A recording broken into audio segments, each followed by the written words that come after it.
Vocês estão visualizando aí minha tela? Sim.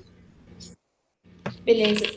Pessoal, eu mostrei para vocês esse planejamento, né, da outra vez, e eu tinha separado para a terceira aula a gente discutir as questões que tinha lá no arquivo que a Luana me mandou, para a gente deixar para a terceira aula o assunto marcha. Só que eu estava dando uma olhada em tudo que a gente tem que falar ainda, e as questões de trauma, elas são inúmeras. Então, eu joguei trauma para desculpa, eu joguei marcha para hoje, para a gente ter mais tempo para falar de trauma e dor lombar, porque, pelo que eu estava vendo, é a maior prevalência das questões, tá? Então, só para eu organizar vocês em relação a isso. Quando eu terminar a aula de hoje, eu já vou encaminhar o arquivo em PDF para a Luana, tá? Dessas duas aulas que a gente fez nesse mês de dezembro. E aí, no próximo ano, né, no próximo mês, eu entrego para vocês o material referente às duas últimas aulas, tá bom? Então, deixa eu pôr aqui.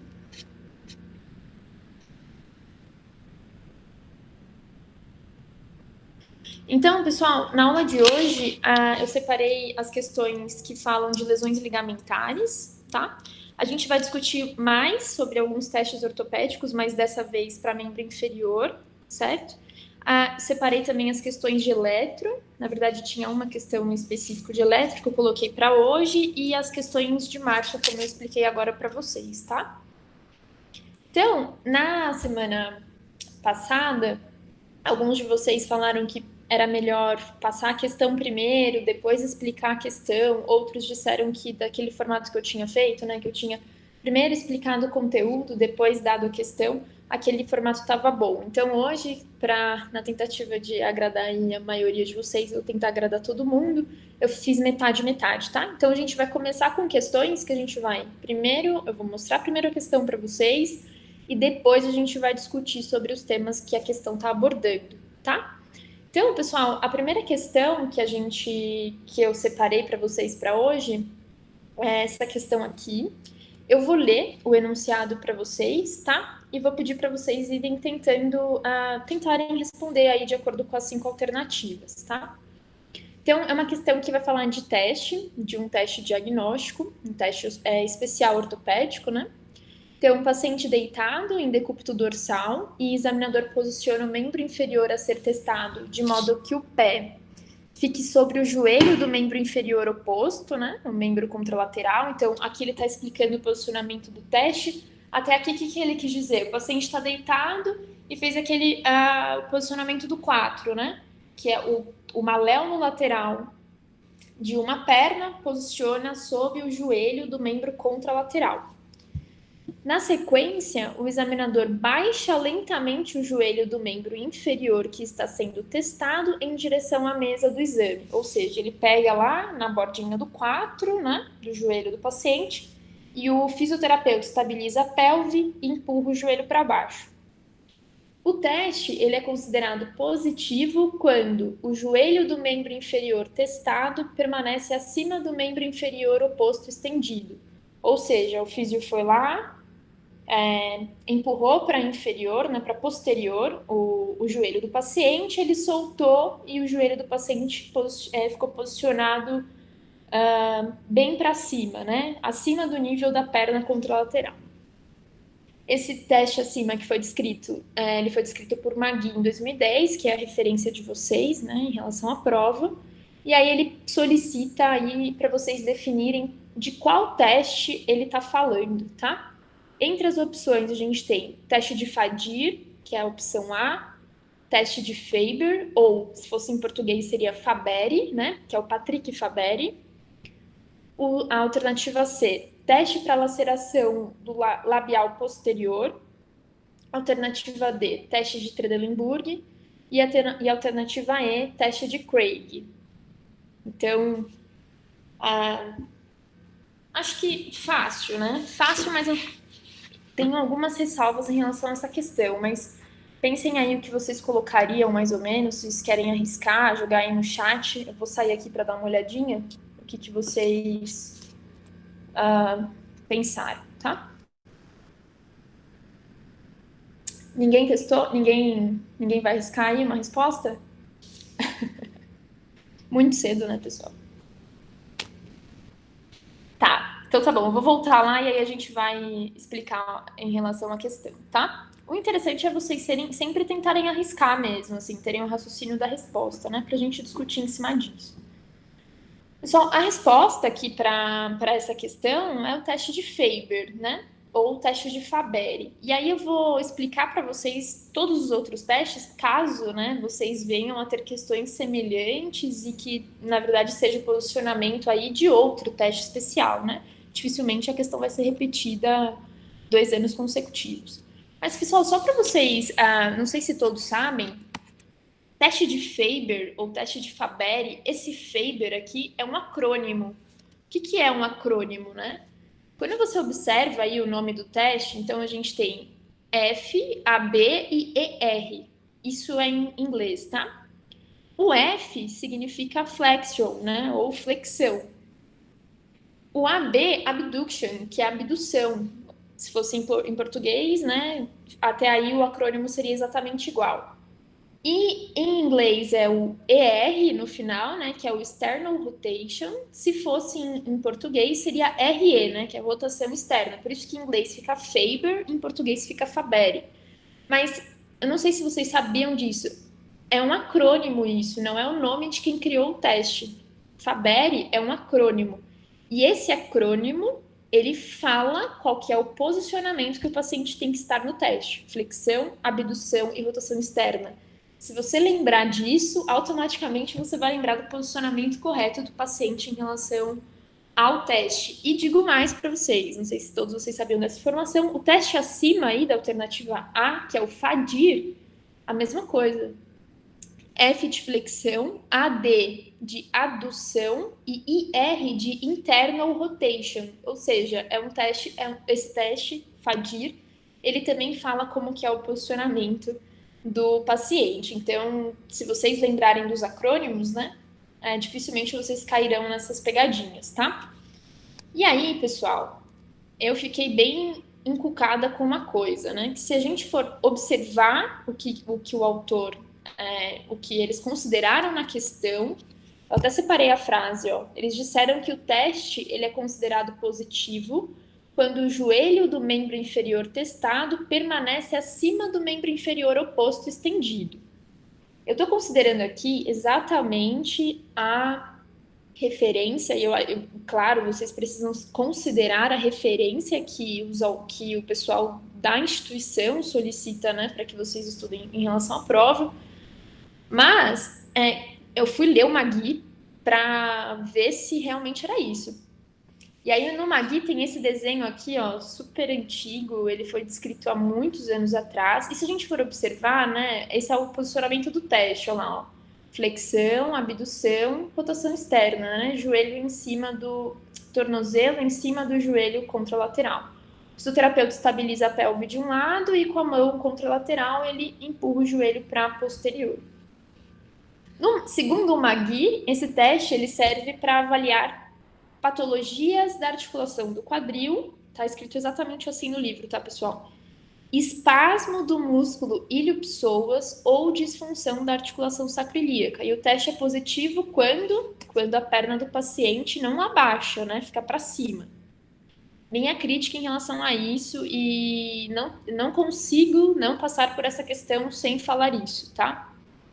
O teste Patrick Fabry, ele é extremamente conhecido para lesão labral anterior da articulação do quadril ou impacto femoroacetabular. E ele também é super famoso para um diagnóstico diferencial de disfunção sacroiliaca. Pessoal, eu peguei até no livro do Chad Cook, tá? Porque é muito mais atualizado. E o Chad Cook, ele fala exatamente isso que eu tô falando agora para vocês. O teste, verdadeiramente falando, eu não sei se vocês têm entrevista, por exemplo, eu acho que talvez a informação seja mais útil numa situação de uma entrevista, né? O teste, ele é positivo quando o paciente sente dor, não é quando o paciente fica com o joelho para cima. Por que dor? E você tem que pensar assim, ó, dói, é positivo. É positivo para quê? Onde foi a dor? Se você faz o teste e a dor for anterior ao quadril, aí você pode considerar, como o Magui colocou, uma condição patológica da articulação do quadril. quais são as hipóteses diagnósticas? Impacto femoroacetabular ou lesão labral, né? Que uma coisa está extremamente relacionada à outra aqui. Se o paciente falar para você que doeu lá atrás, doeu atrás na articulação sacroiliaca, ele é positivo, ele é negativo, ele não é positivo para quadril, ele é positivo para sacroiliaca. Então, o teste, na verdade, ele tem que ser positivo quando o paciente refere dor. E você tem que observar o quê? Onde doeu para você considerar aquela região a hipótese diagnóstica do indivíduo. Da forma como o Magui descreveu, eu considero que se o paciente permanecer com o joelho para cima, o que significa isso? Ou ele tem encurtamento de adutor, certo? Ou ele tem realmente uma contratura do músculo ilioipsoas, que o Magui ele descreve isso, né? Se o paciente fica com o joelho para cima, o teste é positivo. E ele considera que uma das hipóteses é espasmo do músculo ilioipsoas. Então, eu só consideraria o joelho para cima, o teste positivo sem dor, para um espasmo do músculo ilioipsoas ou um encurtamento de adutor, tá? Não quero confundir a cabeça de vocês, né? Mas, assim, eu ficaria me sentindo um pouco errada de não falar aqui, dar o posicionamento sobre o que o teste realmente avalia, tá? E aí eu fico muito pensando que se vocês tiverem uma prova, não sei como funciona o processo seletivo, mas se vocês tiverem uma entrevista, e em entrevistas, eu fui muito questionada de teste nas minhas entrevistas, eu acho que seria interessante vocês falarem exatamente o que o teste avalia, tá? Por isso que eu deixei aqui para vocês a fotinha aí do Chad Cook, tá bom? Ô, professora, e também tem outro livro, né, que é eu não sei o autor, mas é o Técnicas em Reabilitação Musculoesquelética. Aí lá, se eu não me engano, que eu estava estudando por ele para a USP, eles falam desse teste de forma diferente, tanto que na hora que você leu a questão, eu não conseguia identificar que era esse teste. Então, aí eu não sei se eles consideram mais uma guia para poder fazer as questões da prova, ou se eles acabam pegando dos dois livros. Entendi. Se você quiser falar comigo depois, não sei quem tá falando. Quem falou comigo agora? Vitória. Vitória, tudo bem? Vitória, se você quiser me mostrar depois essa outra referência e como que o teste está descrito lá, aí a gente pode tirar a dúvida, tá? Eu Ok. realmente não vi a outra referência, mas a gente pode conversar em relação a isso. Tá bom, eu mando pra Lu, qualquer coisa, e aí ela fala com você. Perfeito. Aí a gente vê e aí na próxima aula a gente discute isso. Mas você vê que é muito complicado. Pessoal, eu montando a aula para vocês, eu fiquei pensando que vocês têm que pensar, quando vocês estiverem respondendo a prova, vocês têm que tentar pensar como o examinador pensa. Porque se a gente for discutir prática baseada em evidência, as questões estão extremamente desatualizadas. Assim, muito desatualizadas. Eu li as questões de dor lombar e eu fiquei abismada. A gente não fala mais de ondas curtas nem na graduação para justificar conduta terapêutica para um paciente com lombalgia, e as questões trazem isso. Então, assim, de verdade, vocês têm que se concentrar naquele momento de tentar pensar como a cabeça do examinador. Aqui, né, se a gente for ver, eles colocaram a referência, ó, o teste acima descrito por Magui. E no livro do Magui, realmente, ele é o único livro que fala do espasmo do ilho-psoas. Eu não sei esse livro, Vitória, que você está falando. Ele é o único livro que fala do espasmo do ilho-psoas. Então, a gente observa que... Pode falar. Eu mandei o outro livro da referência para você por e-mail. Depois, se você Ah, quiser olhar, eu tinha te mandado por e-mail, acho que você não chegou a ver. Porque eu não consegui enviar ele pelo WhatsApp? WhatsApp, porque era muito grande, aí eu enviei por e-mail. Aí Tá. depois, se você quiser, eu te mando de novo. Não, é que como eu recebi o Magui por mensagem, eu nem baixei, porque eu tenho ele aqui. Uhum, Aí eu achei que era só o Magui. Mas tudo bem, eu olho o outro, pessoal. Eu vou olhar o outro e aí na próxima semana a gente discute sobre isso, tá? certo. Aí, referente às outras alternativas aqui, eu separei um slide para a gente discutir os outros testes, tá? Então, olha lá, pessoal. Teste de Fadir, a mesma coisa, isso aqui é um acrônimo. Flexão, adução, olha a perna do paciente sendo aduzida durante o teste. E rotação interna, tá? Se a gente for pensar, esse teste aqui, ele está tentando identificar principalmente CIFA, né? Que é Síndrome do Impacto Femoroacetabular. Por que a CIFA? A CIFA ela é diagnosticada com as amplitudes máximas, principalmente de flexão e adução. A gente vai discutir um pouquinho mais para frente sobre impacto femoroacetabular, que eu vi que caiu bem assim nos testes. CIFA e lesão labral andam juntas, né, de mãos dadas. Então, se esse teste diagnostica a CIFA, ele diagnostica a lesão labral. E também tem tendinopatia do ilho psoas por conta da inserção ali no trocânter menor, né? Então, quando ele faz o movimento, ele arrasta ali o tendão desse músculo. Na alternativa C, a gente tinha teste para laceração labial posterior. Esse teste aqui de laceração labial posterior, ele é exatamente igual ao FADIR. O FADIR ele faz adução e rotação interna, certo? Então ele está investigando as condições labrais anteriores à articulação do quadril. Ele está esfregando o fêmur na parede anterior do acetábulo, o FADIR. O teste de laceração posterior, ele é exatamente igual ao FADIR, só que ele está arrastando a cabeça do fêmur, o corpo do fêmur, né, o colo, lá para a parede posterior do acetábulo. Ele está tentando investigar se tem lesão lá atrás no acetábulo, tá? Então, ó, o que ele diagnostica? Impacto também, mas posterior inferior. Lesão labral também. Os impactos e as lesões labrais andam juntas. E instabilidade. Por que instabilidade? Se a gente for ver, ele começa com rotação interna e ele vai jogar para rotação externa. Se esse paciente tem uma instabilidade anterior, ou seja, se ele tem uma subluxação ou uma luxação do quadril para anterior, é nesse momento aqui que o fisioterapeuta vai sentir a instabilidade. Por quê? A cabeça do fêmur vai transladar para anterior na rotação externa máxima. Então, a gente vai sentir aquele solavanco do fêmur meio que saindo ali do acetábulo, tá? Na alternativa D, pessoal, a gente tinha o teste de Trendelenburg, né? Um teste muito clássico. Tenho certeza que nesse vocês não terão dúvida. O que o teste de Trendelenburg avalia? A insuficiência dos músculos abdutores do quadril, abdutores e rotadores laterais. Qual que é o principal músculo abdutor do quadril? Glúteo médio, certo? Não se esqueçam disso. Ele é o principal estabilizador do drop pélvico, principalmente no plano frontal coronal. Tá bom? E a alternativa E, pessoal, é o teste de Craig. Não sei se vocês conhecem esse teste. Nesse teste, a gente deita o paciente de decúbito ventral, né? Flexiona o joelho e observa o quanto a perna do paciente lateraliza em relação ao joelho. O joelho fica preso lá na maca, né? E aí a gente olha o quanto lateraliza. O que significa essa lateralização da tíbia em relação à articulação do joelho, né? Que é essa angulaçãozinha. Vou até dar um zoom assim, ó, para vocês verem melhor.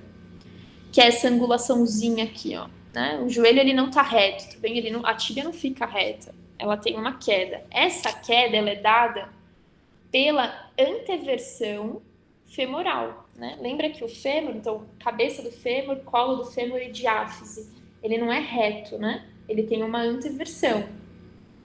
E essa anteversão, às vezes, ela pode ser exagerada, ou ela pode ter uma retroversão, que aí são condições que fogem um pouco do padrão de normalidade, né? Então, a gente está observando o quanto esse paciente tem de anteversão do fêmur. Por que anteversão? Quando a gente tem uma anteversão do fêmur, automaticamente a gente vai ter uma condição estrutural de como se fosse um valgo estrutural do joelho em relação à cabeça do fêmur. Então, o posicionamento do fêmur ele fica alterado em relação à diáfise, em relação à parte mais proximal. E aí isso desencadeia toda uma condição estrutural para o segmento inteiro. Então, o joelho ele vai mudar um pouco o posicionamento mediante a isso e automaticamente o tornozelo e o posicionamento da tíbia também, tá? Então, esse é o teste de Craig, não sei se vocês conheciam. Ô, professora, se a pessoa senta em W, essa angulação dela vai ser maior? Não necessariamente. Sabe por quê? O paciente ele pode sentar em W, principalmente paciente neurológico, né? Por questões de frouxidão de partes moles, cápsula ligamentar, né? Isso pode não estar relacionado à parte estrutural óssea. O paciente, às vezes, tem lá o colo em relação à diáfise dentro de um padrão de normalidade. E aí, e mesmo assim, ele pode fazer esse movimento de sentar em W. Então, se a gente for pensar na maturidade óssea, né? Às vezes esse osso já maturou. Então, essa anteversão, ela acontece no osso, né? O paciente sentar em W, ele pode sentar por uma condição de partes moles. Se ele tem a elasticidade do tecido para sentar em W, ainda que o fêmur dele não seja antevertido, seja retrovertido, ele vai conseguir. Tá certo. Entendeu? Obrigada. Imagina. Aí, pessoal, o que eu trouxe para vocês? Viram que a maioria dos testes aqui, a gente está falando de impacto, né? E aí, pra gente ter um desfecho e a gente entender realmente a questão, eu vou conversar um pouco com vocês sobre a condição patológica, tá? Então, o que é o impacto femoroacetabular? O impacto femoroacetabular, vocês podem encontrar ele na questão como IFA, né? IFA, impacto femoroacetabular, ou CIFA, que é a nomenclatura mais correta, que é a síndrome do impacto femoroacetabular. Se for em inglês, vocês vão encontrar como FAI, que é Femoroacetabular Impingement, igual tá aqui, ó, no artigo. Então, essas siglas, né, elas representam essa condição patológica. Então, o que é o impacto? Eu vou explicar aqui de forma bem generalista, eu só quero que vocês realmente entendam a questão dos testes aí, que a maioria investiga essa patologia, né? Só, o impacto, ele nada mais é do que uma incongruência, ou seja, quando a articulação femoroacetabular, ela não está num padrão de normalidade quando a gente pensa em congruência articular. O que é a congruência articular? É quando a gente tem dois ossos que se articulam com uma boa capacidade de translação, de movimentos acessórios ali acontecendo, dentro de uma condição fisiológica normal. O impacto é uma incongruência, ou seja, essa movimentação ou essa parte estrutural que forma uma articulação, ela não está congruente. Ela está com algum déficit estrutural, alguma condição estrutural.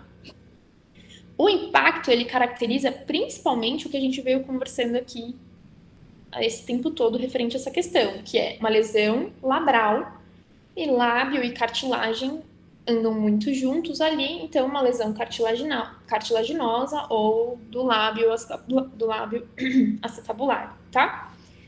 O que esse paciente ele vai apresentar, né? Como que a gente pode diagnosticar? Qual é o sinal, a característica clínica dessa condição, dessa patologia? Normalmente o paciente ele vai te referir uma dor na virilha, de início insidioso. Normalmente esse paciente ele não é idoso. Se for idoso, a gente pode mudar o pensamento e considerar mais uma osteoartrose do que um impacto propriamente dito, tá? Então, se é um jovem, esse paciente chegou para vocês, começou a sentir dor anterior ao quadril, ou anterior, ou uma dor em C, que é essa dor aqui da imagem, que é quando o paciente ele vai te mostrar a dor dele e ele circula assim, ó, tá doendo aqui. E ele te mostra, e o formato da mão do paciente é um formato em C, dói na frente do quadril e periarticular aqui para a região lateral. Então, ele tem essa característica de dor, principalmente anterior, tá?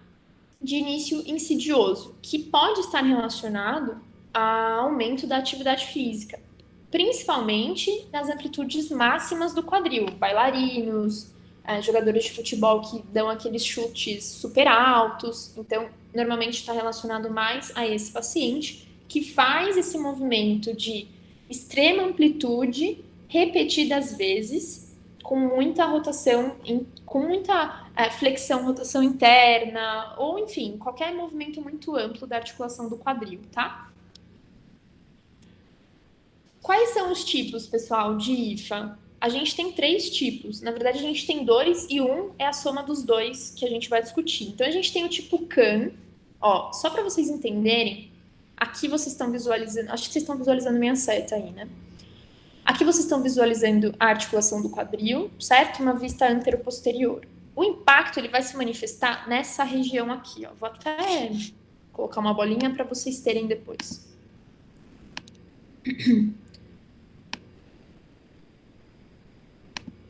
O impacto, pessoal, ele vai se manifestar aqui, ó, nessa região do quadril, tá?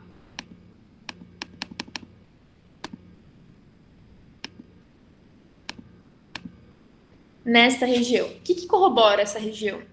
Tanto a parte anterior aqui do acetábulo, quanto a parte aqui, ó, do colo do fêmur proximal. O topo, a cortical mais alta do colo do fêmur.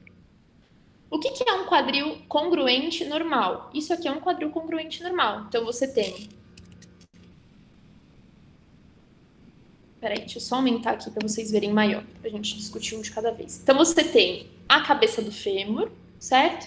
O acetábulo aqui. Isso daqui é uma vista axial, certo? E aqui nas bordinhas, você tem um tecido mais cartilaginoso, que é o labrum acetabular. Então, ele aumenta, né, o contato, ele dá mais estabilidade, pressão negativa, ele segura a cápsula, ele aumenta a estabilidade do quadril, o labrum. Mas aqui é um tecido mole, certo? O tecido ósseo é daqui para trás. Então, isso aqui é um quadril congruente, um quadril que tem as preservadas, tá?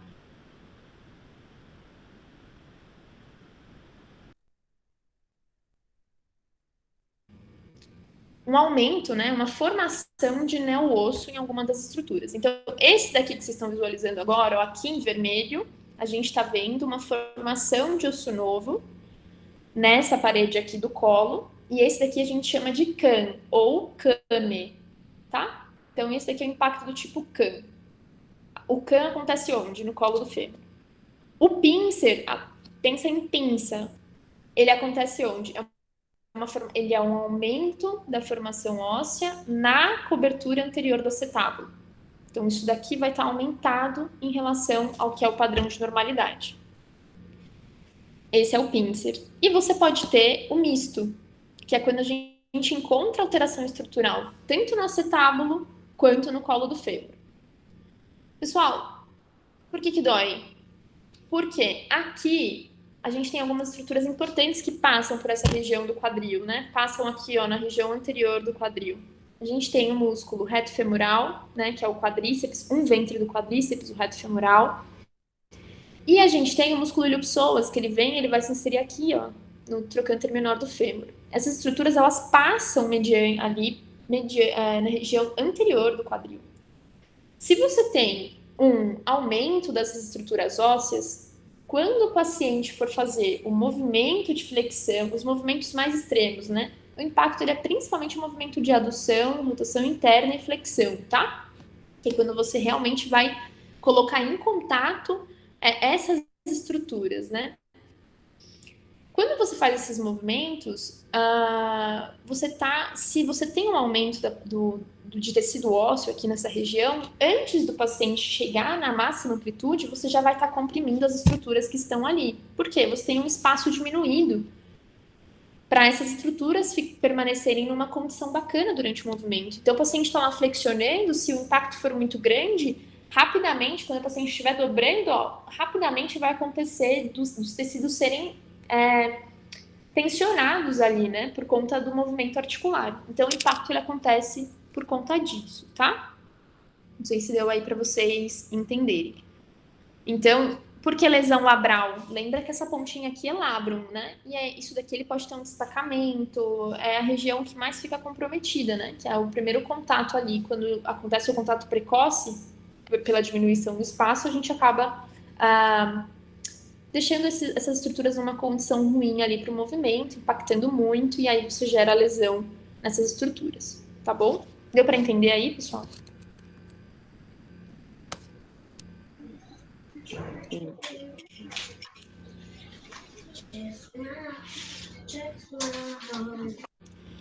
Aí, a gente vai falar agora sobre... Eu coloquei alguns testes ortopédicos de joelho, porque depois que eu terminei a aula, eu falei, putz, mas eu não dei nenhum teste de joelho. Vou deixar aqui, né? Eu tentei pegar lá no ChatCook os mais clássicos, assim, tá? Por quê? Vai que, né? Ao invés de uma questão de quadril, vocês observem uma questão de joelho para teste especial. Então, eu deixei aqui alguns muito clássicos para vocês terem em mente. E eu bati lá, conferindo com o Magui, e esses testes tá tudo certo, tá? A gente vai falar aqui e é para o que eles servem de fato. Pessoal, aqui a gente tem o teste de Apley, não sei se vocês se recordam. O Apley ele pode ser feito de duas formas, Apley de compressão e Apley de tração. Esse daqui, da primeira imagem, é o Apley de tração. Esse aqui é o Apley de tração. Então, o fisioterapeuta ele puxa os maléolos para cima e faz um movimento de rotação. Nesse teste, quando você puxa o tornozelo para cima, os ligamentos colaterais aqui, LCM e LCL, eles ficam mais tensionados. Se você tem lesão nesses ligamentos, o paciente vai referir dor nesse teste. Então, teste de Apley para contração é para avaliar a integridade do ligamento colateral medial e colateral lateral. Se você faz uma compressão, então comprime e faz um movimento de rotação, roda para um lado e roda para o outro. Aqui, o que você está comprimindo intraarticular? Você está comprimindo os meniscos, certo? Você está empurrando o planalto tibial em relação aos côndilos femorais. Quem fica entre essas estruturas? Menisco lateral e menisco medial. Se você comprime, põe carga, rotaciona, o paciente referiu dor, é positivo para menisco, tá? Esse daqui, pessoal, é o teste de Tessali, que também é para menisco. Então, o paciente fica com o joelho semifletido e esse daqui é o membro que está sendo avaliado, tá? Mesma coisa, o paciente vai rodar para um lado e vai rodar para o outro. Unipodal com o joelho semifletido. Se ele roda para medial aqui, doeu, menisco medial. Se roda para lateral, doeu, menisco lateral, tá? Então, tem que doer e observar onde é a dor do paciente. Teste de gaveta, né? Integridade do LCA. Teste de Lachman, coloquei aqui. Gaveta eu não coloquei, que eu tenho certeza que vocês lembram. Gaveta anterior e posterior. Aqui eu coloquei o Lachman, né? Muito semelhante ao teste de gaveta, mas com uma amplitude de flexão menor. Vocês vão avaliar o paciente cerca de 30 graus de flexão. Positivo quando? Quando vocês observarem uma translação aumentada da tíbia em relação ao fêmur. E se doer? Se doer não é positivo. Só é positivo se o paciente tiver uma lacidão articular. O que vocês estão avaliando? Vocês estão avaliando se o ligamento rompeu. Qual que vai ser a característica? É a instabilidade. Doeu. Doeu pode ser uma lesão de várias coisas, né? O joelho é cheio de estrutura. Então, não é positivo para dor. Só é positivo para lacidão, tá? Então, eu deixei esses 3 testes só para vocês lembrarem de alguns.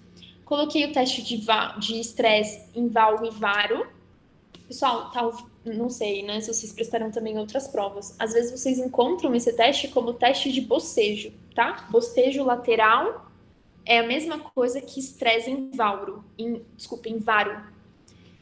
Bocejo medial é a mesma coisa que estresse em valgo. O que a gente está avaliando aqui? Integridade do ligamento. Teste em valgo ou bocejo medial avalia a integridade do LCM. Teste estresse em varo ou bocejo lateral avalia a integridade do LCL. Tá bom? E por fim, eu coloquei o teste de apreensão patelar. Eu coloquei esse teste por um motivo em específico. Eu acho que os meus alunos erram muito isso e talvez vocês tenham a mesma percepção do teste. Só o teste de apreensão patelar, tudo que é apreensão, pode ser do ombro também, né? Tem teste de apreensão do ombro. É para você observar a fisionomia do paciente quando você está fazendo o teste. Não é para você observar se tem dor ou se tem frouxidão. O que você vai observar é, você vai colocar o paciente numa situação de mecanismo de lesão. Então, você está posicionando aqui o joelho do paciente, você vai fingir que você vai empurrar a patela para a lateral, que esse mecanismo aqui é um mecanismo que luxa a patela, e você vai observar se o paciente fica apreensivo. Por isso que é teste de apreensão. Não é quando a patela luxa que é positivo, ou quando o paciente sente dor. Não. Vocês precisam se apegar à fisionomia do paciente. A mesma coisa para o ombro. Teste de apreensão é, o paciente tem que ficar olhando para cá, o fisioterapeuta vai estar aqui atrás e ele vai fingir uma rotação exagerada. Se o paciente fizer uma cara de pânico, assim, ficar apreensivo, é porque ele entende que esse mecanismo aqui é o mecanismo de lesão dele. Aí o teste é positivo. E se doer? Se doer pode ser várias coisas. Não é para dor que esses testes são positivos, tá? Então tá. Agora, pode falar, pessoal. Deixa eu te fazer uma pergunta. Existe, né, algum tipo de teste para a gente identificar a lesão do tipo... É tipo o Osgood-Schlatter, quando tem... eu esqueci agora o que eu ia falar. Formação de neo-osso na tuberosidade inferior da tíbia, né? Não tem teste para Osgood-Schlatter. nem para... Tem o osgutilator, não sei se o pessoal lembra o que é. Eu vou por aqui na internet só para vocês É visualizarem porque os padrões. caiu uma questão sobre essa patologia, né, na prova da especialização do HC, e eu fiquei na dúvida, porque é um assunto que eu já vi bastante, não sei as meninas, mas se desse para você falar em alguma das aulas sobre isso também, mas eu não sabia referente a teste, né? Não tem teste para osgutilator. Vou mostrar aqui. Pessoal, o osgutilator é isso aqui, ó. Primeiro eu vou mostrar essa radiografia, que essa radiografia tá normal. Então, se a gente olhar aqui, ó, essa daqui é a tuberosidade anterior da tíbia, né? Qual que é a primeira informação que vocês têm que ter? Quem se insere na tuberosidade anterior da tíbia? Apenas o músculo mais forte do nosso corpo. A mais forte em tamanho, né? Porque o músculo mais forte é o masseter, mas mais forte em proporção, né? Quadríceps se insere aqui. Um músculo potente, muito utilizado em todas as atividades que a gente faz. Então, se você tem uma inserção normal em relação à junção osteotendínea, você vai encontrar uma radiografia como essa. Normal, o planalto tibial tá normal. O que é o osgutilator? O osgutilator, pessoal, quando a criança tá amadurecendo, então ele, principalmente na fase do estiramento, né, do estirão, o que acontece? O músculo e o osso, eles estão desenvolvendo ao mesmo tempo. Só que eles não desenvolvem em sintonia, sincrônimos, não. Às vezes o paciente ganha mais força muscular do que o osso está ganhando osso compacto forte ali, do que ele está desenvolvendo o tamanho de fato. Então, às vezes, esses desenvolvimentos, eles acontecem de formas não sincrônimas. E aí, o que acontece? Se o paciente, principalmente o paciente muito ativo, né? Joga muito futebol, corre muito e tudo mais, utiliza muito o quadríceps. E esse paciente está na fase de crescimento. A gente está muito perto ali da fise, né? Que é a cartilagem de crescimento, que está marcadinha aqui de vermelho, ó. Então, aqui está a inserção do ligamento patelar, né, que é a inserção do músculo quadríceps, perto da fise da cartilagem de crescimento aqui, ó, né, na parte mais proximal do osso. E esse paciente está lá, brincando, jogando futebol, usando muito o quadríceps, chutando bola, fazendo muita extensão de joelho com carga. O que vai acontecer aqui? É uma lei da física isso. Onde você dá estímulo para o osso ele se desenvolve. Tá? Isso daqui é a lei de Wolff. O que acontece? O paciente, ele tá dando carga nessa região osteotendínea. E o osso, ele vai responder essa carga. Qual que é a resposta que o osso faz? Uma formação de neo-osso. Vocês já devem ter visto amigos de vocês que são muito altos e têm uma tuberosidade anterior. Põe uma mão aí na tuberosidade anterior de vocês. A de vocês dá para sentir, porque o quadríceps é forte, ele puxa um pouquinho mesmo. Mas tem gente que tem essa tuberosidade gigantesca, que você olha assim, a olho nu, você vê, nossa, que tuberosidade grande. Isso é um osgutilator. Qual que é o problema?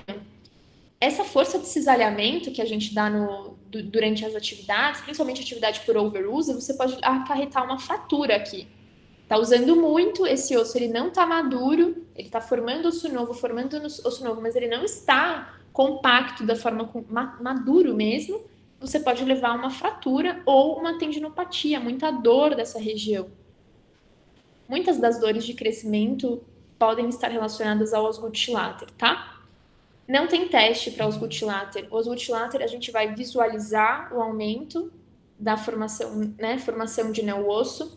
A gente vai palpar o paciente tem dor nessa região, a gente vai entender que ele está na fase de estiramento, então são várias questões que vão levando a gente a identificar o osgutilator.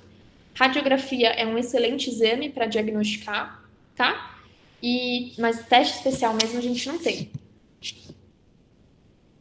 Respondido, Luana? Respondido, Tami, obrigada. Imagina. E é isso, já que a gente está falando disso, ó, existe o osgutilator, que é a formação de neo-osso na tuberosidade anterior da tíbia, e existe uma formação de neo-osso na patela também por conta do quadríceps. Assim, sim, Larsen Johansson. Isso, essa mesmo. que é uma formação de osso lá na região da patela, tá? Depois eu mando Mas para é vocês. basicamente a mesma coisa, só muda o local de formação de osso. É a mesma coisa e é por conta do mesmo músculo, tá? Só muda a região do osso mesmo. Qual osso que é comprometido. Tudo bem? Então é isso, pessoal. Acho que foi. Vamos para a próxima questão aqui. Deixa eu ver se vocês falaram alguma coisa no chat. Acho que não, né? Beleza. Então, mais uma questão que a gente vai mostrar a primeira questão, depois a gente vai discutir, tá? Essa questão eu acho que é bem fácil. Luana, acho que a Luana marcou errado essa resposta para mim. Ela colocou ultrassom. Desculpa, também não escutei. Vocês estão me ouvindo? Sim, Não, eu vou ler a questão aqui e a gente discute, então. Acho que não falei nada importante. tá bom. Ó, um paciente sofreu uma entorse aguda de tornozelo. Que agente físico é contraindicado nesta fase da lesão? Alternativa A, laser terapia de baixa potência. Alternativa B, crioterapia. Alternativa C, ultrassom pulsado. Alternativa D, ultrassom contínuo. Ou alternativa E, TENS. Pessoal, o que vocês não podem fazer numa entorse recente, aguda de tornozelo? Ultrassom contínuo. Ultrassom contínuo. Perfeito. Calor no tecido, certo? Vamos discutir isso, tá? Mas, bom, eu não vou embaralhar a cabeça de vocês. Quando chegar lá eu falo. Pessoal, referente às outras alternativas, né? Laser de baixa potência ou baixa intensidade é o laser terapêutico, tá? Que a caneta varia de 600 a 900 nanômetros. Esse é o laser de terapia, de tratamento clínico. Se vocês encontrarem alguma questão laser de alta intensidade, o de alta intensidade é para procedimento cirúrgico estético, que é aqueles que fazem os cortes para fazer cirurgia e tudo mais, então pode ser uma pegadinha. O nosso laser é um laser de baixa intensidade ou baixa potência, tá? Crioterapia, né, muito bem estabelecido, a gente entende que o uso do gelo é importante para fechar o lume do vaso, controlar o tamanho da inflamação, né, não proliferar ali muita vascularização para não aumentar aquele processo. Então, a gente está muito mais que claro que o gelo é totalmente muito bem indicado para isso. E a TENS, se o paciente tem uma condição álgica, numa lesão aguda, a gente poderia sim utilizar como analgésico e também poderia utilizar numa condição ali para melhorar a capacidade vascular e diminuir o edema. Se a gente usa o burst, por exemplo, pulsando, perna para cima, a gente consegue diminuir o edema desse paciente, tá? Então ele tem sua utilidade pensando em condição vascular e analgesia. Todos bem indicados, né? Quando a gente fala do ultrassom, pessoal, o ultrassom, ele gera, né, mecanismos físicos quando ele adentra nos nossos tecidos por conta de duas vias diferentes, ou via efeitos térmicos do ultrassom ou efeitos não térmicos. Para os efeitos térmicos, a gente coloca ultrassom do tipo contínuo, certo? Para os efeitos não térmicos, a gente utiliza, para não aquecer, a gente utiliza o pulsado, tudo bem? E aí, eu deixei aqui para vocês uma descrição simples, para vocês lembrarem, né, que a impedância da onda sonora no tecido vai estar relacionado ao que tipo de tecido é esse. Então, quanto mais vascularizado, quanto mais gordura tiver nesse tecido, maior a permeabilidade da onda sonora. Essa onda, ela varia por uma frequência de 3 MHz ou 1 MHz, lembram? 3 MHz é superficial. Esse superficial, pessoal, é até, não sei se vocês lembram disso, mas a permeabilidade dele é até 4 milímetros. O 1 MHz é o mais profundo, a permeabilidade dele é de até 11 milímetros, tá? E os efeitos não térmicos, a gente pensa aí em alguma região que tenha um material de síntese que você não pode aquecer, senão vai queimar o paciente, enfim, para processos inflamatórios a gente não utiliza o não térmico. Apesar, pessoal, de que não tem na literatura muito bem estabelecido se o ultrassom ele é realmente capaz de queimar o paciente, tá? Mas a gente está discutindo aqui, eu peguei um livro de eletro mesmo para falar, para vocês terem uma evidência mais forte, tá? Então a resposta ali com certeza seria o contínuo, tá bom? Aí deixei esse fluxograma aqui, depois vocês dão uma olhadinha, tá? Eu peguei desse livro aqui, é um livro bem clássico, então acho que tá seguro. E aí, eu só trouxe para lembrar vocês, né? Até de uma outra aula minha isso aqui. Pessoal, no entorse de tornozelo, caso, né, vocês tenham uma questão semelhante, mas que fale de anatomia, biomecânica, a gente tem 3 ligamentos que vão para o sacro, certo? Quanto maior a amplitude do entorse, maior o comprometimento ligamentar. Se você rompe só um ligamento, é meio que mandatório. Sempre vai ser o anterior primeiro. Então, talo fibular anterior é o primeiro que rompe. Se esse entorse ele é mais acentuado, calcâneo fibular vai junto. Se esse entorse é muito acentuado, talo fibular posterior vai junto. Que é o que está lá atrás, tá? Qual que é o mecanismo de entorse? Flexão plantar com inversão. É quando você estressa mais esses ligamentos, tá bom? Só para falar um pouquinho de biomecânica mesmo. Agora, pessoal, eu vou falar primeiro o assunto e depois a gente vai ver a questão, tá bom? A próxima questão, ela é sobre tendinopatia. Então, de modo geral, né, tendinopatia, a gente coloca debaixo desse guarda-chuva tudo aquilo que a gente falava de lesão tendínea. Tem tendinite, tem tendinose. Isso tudo virou tendinopatia, tá? A gente não fica mais especificando, porque tendinose é degeneração do tendão. Tendinite é inflamação do tendão. Se o paciente tem dor no tendão, a gente não sabe se é uma degeneração, se é só uma inflamação. Então, ele tem tendinopatia, ele tem doença do tendão, tá? A gente não fica mais mudando assim a nomenclatura para muitas variações. De modo bem generalista, porque a gente nem tem muito tempo para discutir lesão por lesão, né?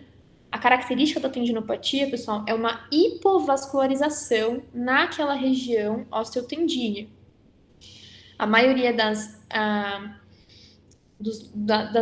evidências, quando você vai ver a descrição da patologia, elas consideram isso. É uma hipovascularização na região osteotendínea. A gente tem uma zona crítica, mais ou menos 1 centímetro perto do osso, é a região de menor suprimento sanguíneo, então por isso que a gente considera a hipovascularização aí a condição da característica.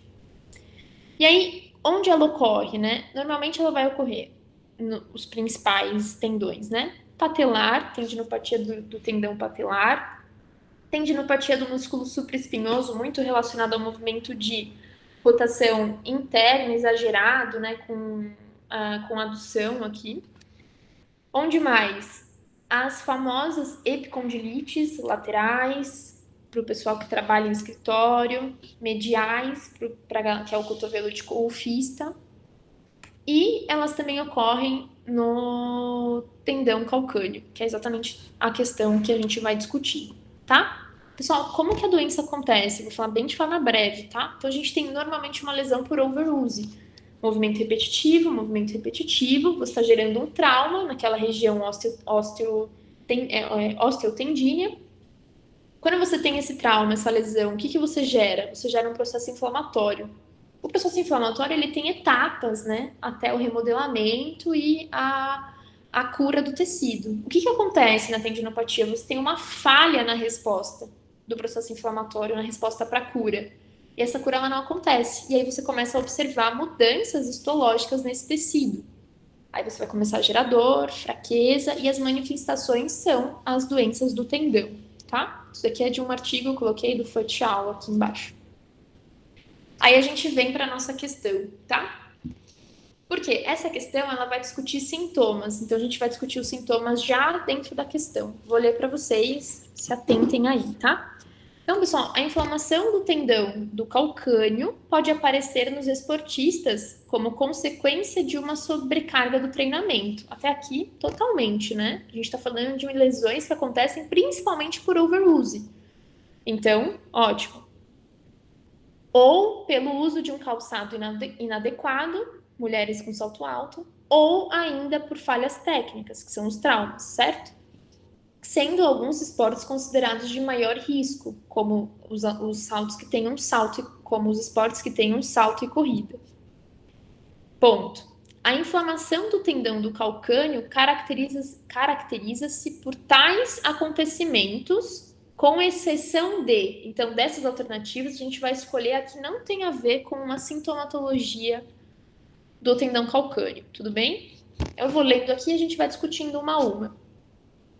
A. Existir dor inflamatória persistente que não cederá com o repouso, formação de edema sobre o tendão em sua inserção do calcâneo.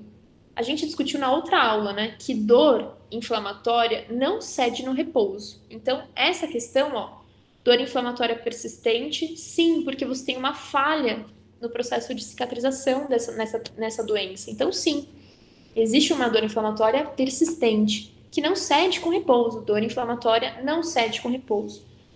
Pode gerar uma formação de edema sobre o tendão em sua inserção no calcâneo. Sim. Então, essas características correspondem a uma sintomatologia para essa doença. Não é essa a questão, então. A gente está procurando aqui é a exceção. B. A contração isométrica contra a resistência será dolorosa para a flexão plantar, assim como o alongamento do tendão durante o movimento de flexão dorsal. O que ele está falando aqui? Ele fez uma prova de função do tríceps sural, certo? Ele pediu para o paciente fazer uma contração com resistência e essa contração foi dolorosa. Tem sentido? Tem. Por quê? Quando você pede na avaliação, uma prova de função, você está avaliando justamente o músculo. Se você quisesse avaliar a articulação, você ia testar passivamente com movimento acessório. Quando você quer testar músculo, o que você faz? Prova de função. Ele fez a prova de função do tríceps e ela tem que ser dolorosa. Tem que ser dolorosa. E o oposto, quando você faz o alongamento desse tendão, ele também tem que doer, porque você está estressando. Então, a contração é dolorosa e o alongamento também é doloroso. Não é essa a questão, tudo bem? Se vocês não concordarem, vão me chamando aí, tá bom? A alternativa C é a mobilidade articular, ela não estará limitada para os movimentos de flexão dorsal, como na plantar, mesmo com um processo de dor inflamatória. Vou ler de novo. A mobilidade articular, ela não estará limitada para os movimentos de flexão dorsal, como na plantar. Então, ADM preservada, mesmo com um processo de dor inflamatória. Pessoal, essa dor, ela pode limitar o movimento. O paciente não vai ter a capacidade de conseguir testar ali a amplitude, a mobilidade articular e sem a condição de dor, né? Então, você falar que a mobilidade articular não estará limitada para os movimentos de flexão dorsal como plantar, mesmo com o processo de dor inflamatória, um processo com edema, pode ser que a ADM minimamente esteja alterada, mas a gente pode encontrar sim uma alteração, tá? De mobilidade articular. Então, a resposta correta é essa. Tudo bem? Não sei se ficou claro para vocês. E a D, presença de atrofia do tríceps, né? O paciente entra em desuso, inibição muscular, então a atrofia ela pode aparecer sim, e geralmente quando a tendinite for de origem degenerativa, principalmente, né? Muito tempo de degeneração, quanto mais tempo de desuso, mais visual é a atrofia desse músculo. Tudo bem essa questão, pessoal? Tudo bem. Beleza. E aí, por fim, para a gente finalizar aqui, a gente vai, acho que eu vou passar um pouquinho só do horário, tá? Mas a gente vai discutir sobre marcha, tá? Primeiro, pessoal, a gente tem que entender alguns quesitos muito importantes quando a gente discute marcha. Quando a gente está observando o paciente andar e a gente está fazendo uma avaliação disso, desse movimento dinâmico, cadenciado, repetitivo desse paciente, a gente tem que se atentar a duas coisas. A gente consegue avaliar a cinética. O que é a cinética? É o estudo da influência das forças no movimento, forças internas e externas. Então, é a capacidade do músculo gerar força e as forças que interagem com essa marcha. Quais são essas forças que interagem? Força de reação do solo, sei lá, se o paciente está andando ou correndo contra um vento, essa força também influencia, tá? Essas são as forças externas que influenciam na cinética. E a cinemática, a gente está estudando o movimento propriamente dito. Então, a gente está vendo o movimento linear e angular, as dimensões, bidimensional, tridimensional. A gente está observando a biomecânica desse indivíduo na realização desta atividade nos quesitos posição, deslocamento, velocidade e aceleração, tá? E aí, a gente tem o quê? Quando a gente fala de marcha, a gente tem o ciclo da marcha. O que é um ciclo da marcha, pessoal? Vou até aumentar. Essa imagem tá ruim. Nossa, eu nem tinha visto que tava ruim assim, desculpa. O que é um ciclo da marcha? Vamos aqui na imagem. O paciente tirou, ó, vamos contar a perna direita aqui do paciente, tá? O paciente tirou o pé do chão, colocou o calcanhar lá para começar a fase de apoio dessa.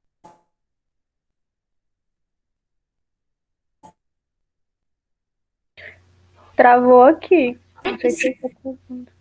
Todo esse passo estão. Alguém perguntou alguma coisa? É porque no início que você ia começar a falar, travou, aí não deu para entender. Travou aí? Foi, agora voltou. Eu parei agora aqui no início do ciclo da marcha? Isso. Beleza. Então, pessoal, como que a gente vai definir o ciclo da marcha? Eu vou pegar uma imagem melhor, pelo amor de Deus. Acho que eu tenho uma aula fácil aqui, peraí.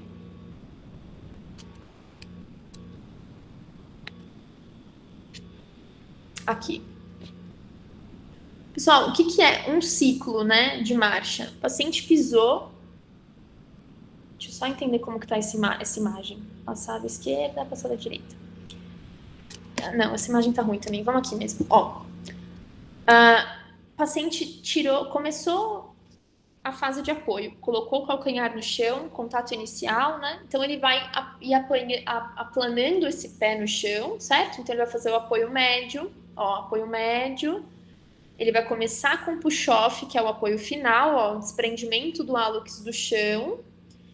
Fase de balanço, voltou com o calcanhar para o chão, ou seja, ele deu um passo, fase de balanço, perna no ar, apoiou, foi apoiar de novo. Esse é o ciclo da marcha. É quando você tem o primeiro contato do pé no chão, pé direito no chão, o pé direito vai aplanar, fazer o push-off, entrar na fase de balanço, então ele fez toda a fase de apoio, entrou na fase de balanço, e novamente vai encostar o calcâneo no chão para uma nova fase de apoio, para um novo contato inicial.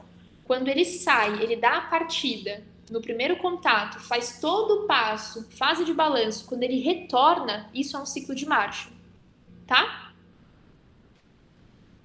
O ciclo de marcha, ele corresponde a, se você for pensar em uma perna só, a uma fase de apoio inteira, mais uma fase de balanço inteira. O paciente colocou o pé de novo, vai começar outro ciclo.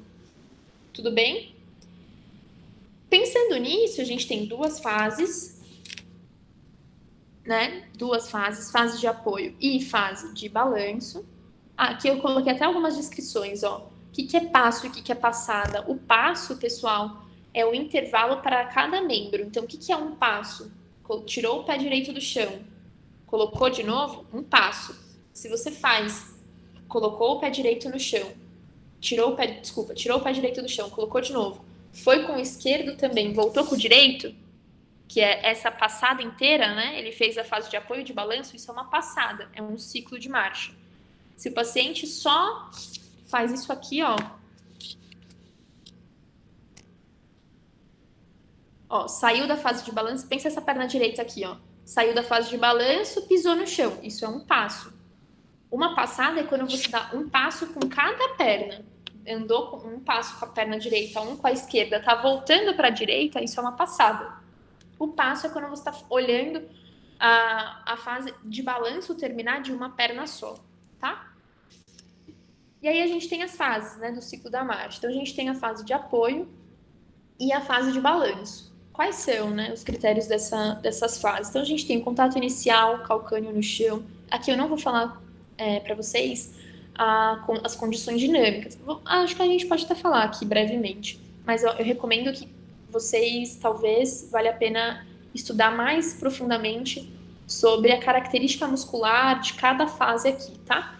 Então, ó, quando o paciente coloca o contato inicial aqui, né, calcâneo no chão, o paciente está em dorsiflexão, a principal atividade muscular aqui é dorsiflexão, né, tibial anterior.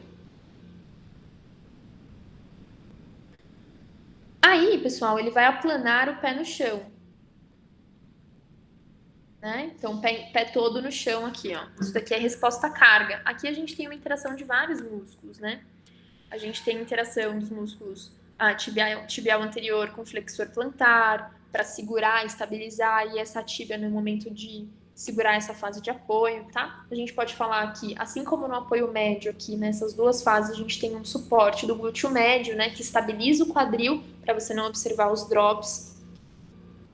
Na fase do apoio médio, a gente tem uma extensão de quadril em neutro, né? Uma estabilização do membro como um todo. Então, a gente tem trabalhando quadríceps e os antagonistas também, que são os isquiotibiais, para manter esse membro posicionado, suportando a fase de balanço da outra perna.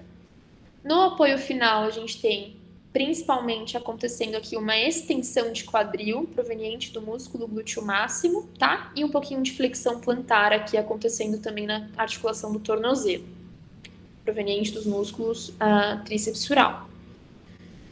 Quando a gente pensa na fase de pré-balanço, que é o final desse pé no solo, ele vai desprender para começar a fase de balanço.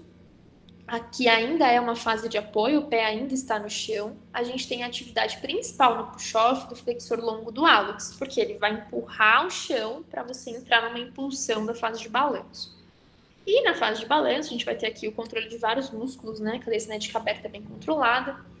Então, a gente tem flexão de joelho para você fazer a passada, né? Flexão de joelho, extensor de joelho, então flexor de joelho, isquiotibiais, segurando com um pouquinho de dorsiflexão aqui, porque se o paciente não faz um pouquinho de dorso, ele vai arrastar a ponta do pé, né? O pé vai ficar caído, então ele faz ali um pouquinho de dorso para manter o posicionamento do pé em neutro. Daí ele vai anteriorizar essa perna à frente, né? Então, entrando ali numa extensão de joelho, segurando na dorse ainda, flexão de quadril, iliopsoas. E no final aqui da fase de balanço, quando ele vai apoiar novamente o tornozelo no chão, né? O calcâneo no chão, a gente tem uma acentuada extensão de joelho e uma acentuada flexão de quadril em conjunto, principal músculo aqui, reto femoral. E também segurando na dorsiflexão, porque aqui você fez todo o ciclo de marcha, ou seja, toda a passada, né? Então, fez a fase de apoio. Se fosse só até aqui, pessoal, a gente teria um passo, mas a gente também observou a fase de balanço. Então, quando o paciente faz fase de apoio, fase de balanço com a mesma perna, a gente está falando de uma passada, que é um ciclo de marcha. Tudo bem? Definição de marcha, assim, bem rapidamente, né? Só para a gente discutir aqui as questões. Aí, pessoal, observem aqui uma questão importante que vai ter muita relação com o que a gente tem que responder na próxima questão. Observe que a fase de apoio, ela é maior que a fase de balanço. Mais da metade maior, tá? O paciente fica mais tempo unipodal, com o pé no chão, do que em fase aérea, que é o oposto da corrida, né? Na corrida a gente fica mais tempo no ar e menos tempo em fase de apoio. A grande diferença de marcha e corrida é essa. Então, para marcha, uma fase de apoio aumentada, cerca de mais da metade de todo o ciclo de marcha, a gente está apoiado unipodal ao chão. Beleza, vamos lá para a questão. Tá acabando, viu, pessoal? Vou ler aqui com vocês, tá? O ciclo da marcha, o ciclo, ou seja, a passada, não é um passo, é a passada inteira. O ciclo da marcha consiste no intervalo de tempo ou na sequência de movimento que ocorre entre dois contatos iniciais consecutivos do mesmo pé, exatamente o que a gente conversou. Qual que é o início? Calcâneo no chão, contato inicial. O paciente andou, fez toda a fase de apoio, fez toda a fase de balanço, ele vai voltar com o calcâneo no chão. A gente tem um ciclo de marcha. Foi exatamente isso que ele explicou aqui para vocês.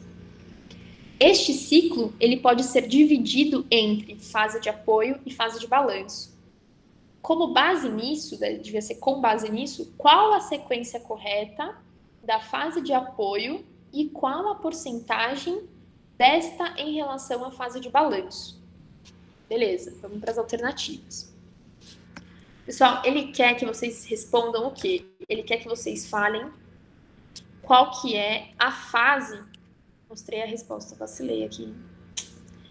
Mas ele quer que vocês falem, expliquem qual que é essa fase aqui, ó.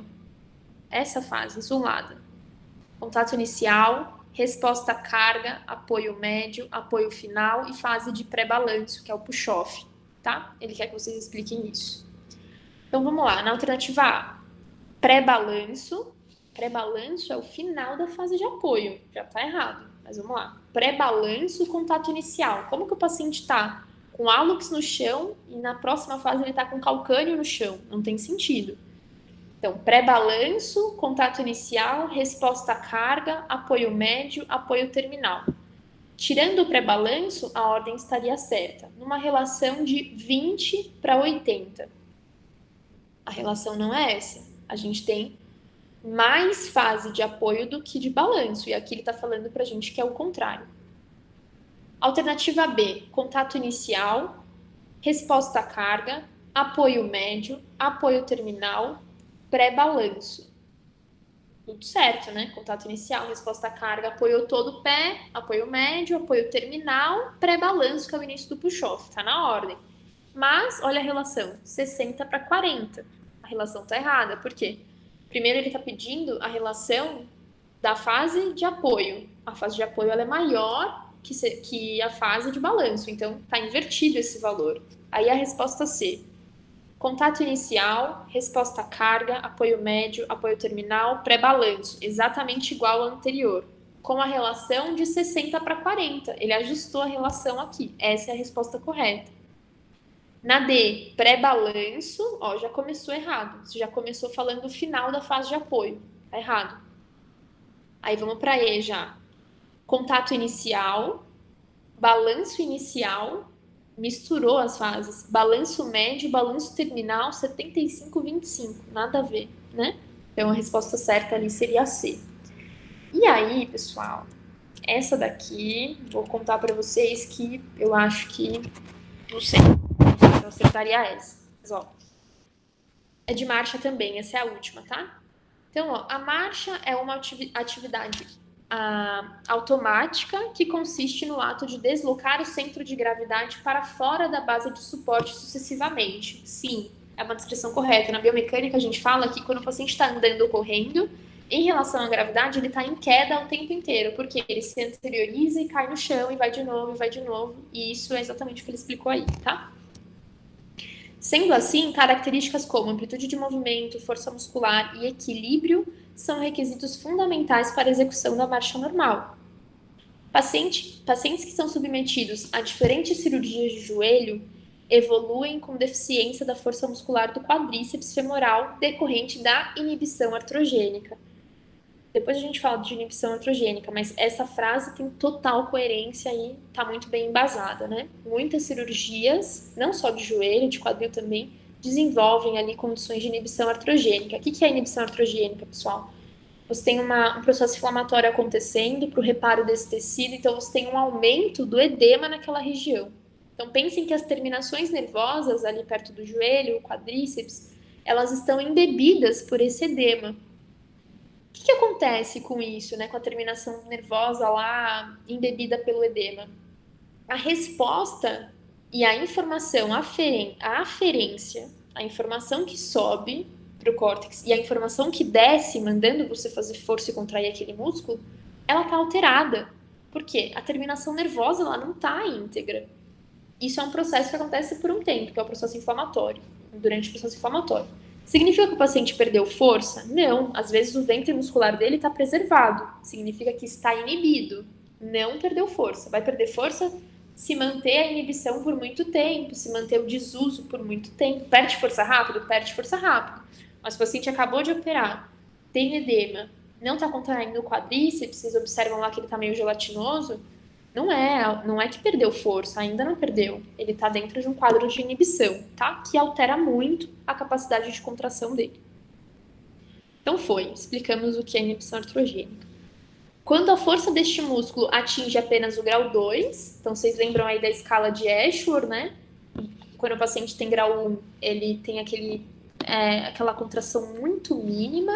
Grau 2 é uma contração com mais vigor, mas não vence a gravidade, certo? Grau 3 vence a gravidade, 4 vence com resistência, 5 vence com resistência, grandes resistências, né? Então, grau 2 é o quê? O paciente não vence a gravidade ali. Serão observadas alterações, então, devido a essa alteração de força, a gente vai observar alterações na marcha dele, com certeza. Assinale a alternativa que representa a provável alteração na marcha diante deste caso apresentado. Pessoal, eu já vou mostrar, tá? A alternativa A é a alternativa correta. E eu achei, assim, muito esquisita essa questão. Por quê? Olha, veja bem, no contato inicial à resposta à carga, o paciente será incapaz de permitir a flexão do joelho. Realmente, o quadríceps ele tem, né, uma força excêntrica para controlar a flexão do joelho. Não é só isquiotibial que faz flexão. O quadríceps ele segura esse movimento como um antagonista. Isso tá certo. Ao mesmo tempo, tá meio estranho, ó, mantendo uma flexão do tronco aumentada e realizando uma força de flexão plantar a fim de manter a hiperextensão do joelho. Então, eu vou explicar o que eu me coloquei aqui na cabeça do avaliador, tá? O que ele quis dizer aqui para vocês? Quando o paciente tem lesão, ele sempre vai realmente anteriorizar o tronco para aumentar ali o equilíbrio dele mediante o deslocamento do centro de gravidade. Então, ele vai anteriorizar para tentar se equilibrar mais. No contato inicial, a resposta à carga, ele não vai conseguir fazer aquela flexão pequenininha de joelho que tem aqui, ó. Aqui onde está a minha setinha. Ele não vai conseguir sustentar muito isso. Qual é o pensamento que vocês têm que ter aqui? É esse pensamento de antagonismo. Por quê? Se vocês considerarem, mas o quadríceps não faz flexão de joelho, mas ele controla na fase excêntrica. Então, é isso que ele está falando aqui, tá? Então, o paciente ele vai ser incapaz de fazer essa flexão do joelho. Então, o que ele vai fazer para compensar?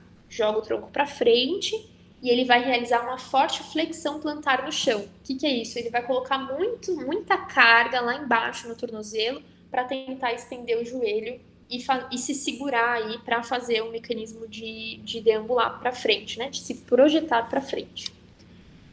Então, essa é a resposta que ele gostaria que vocês respondessem, tá? Eu, particularmente, vamos ler aqui as outras, mas eu achei essa questão muito...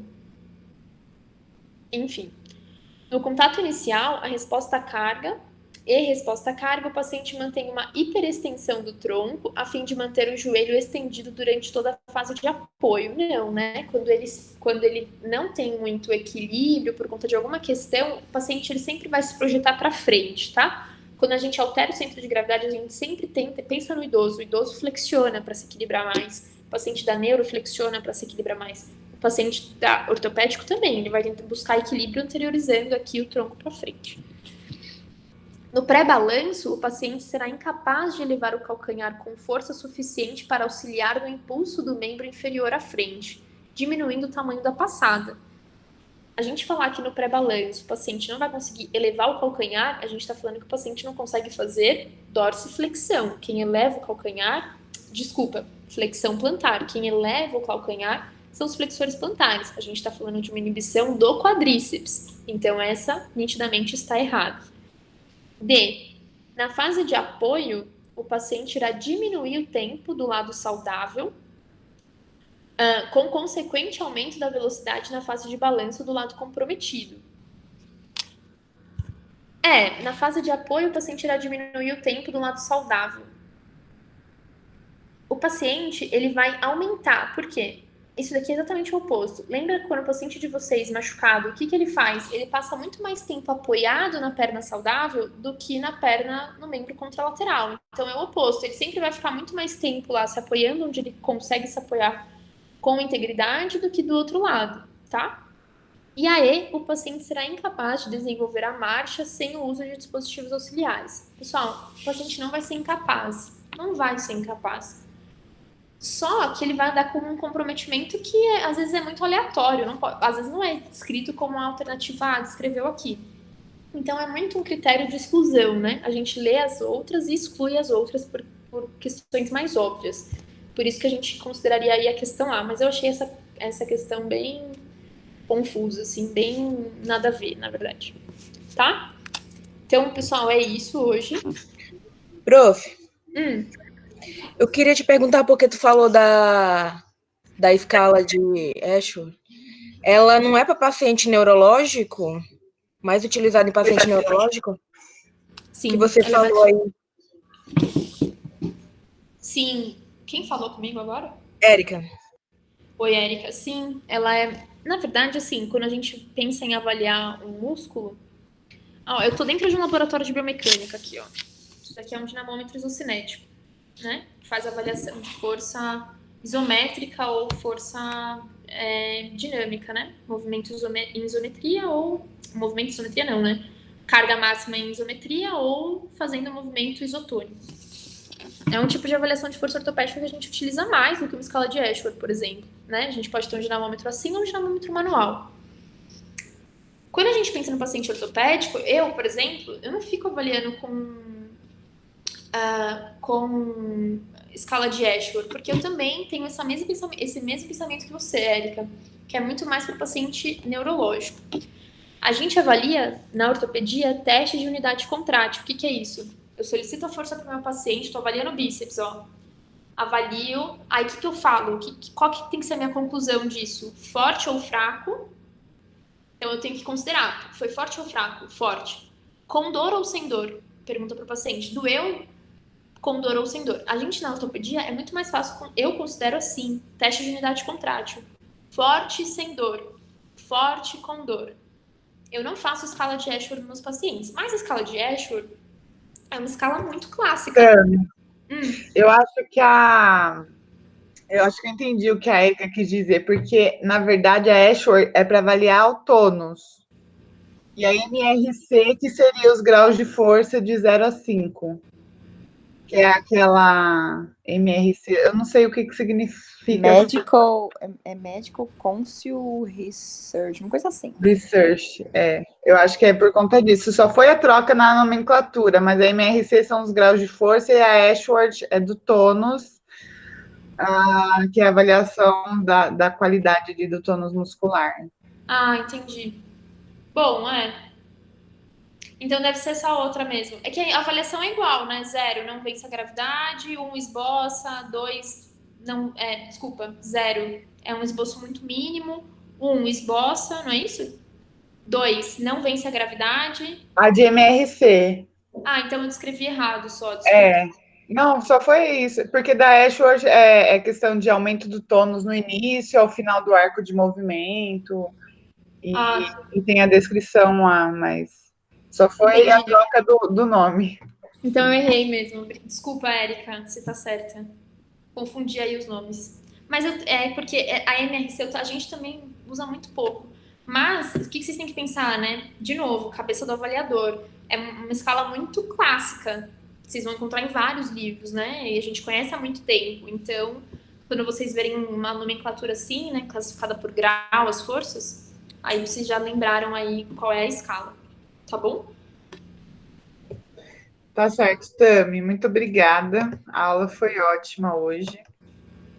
Sem problemas na internet hoje, né, pessoal? Sim.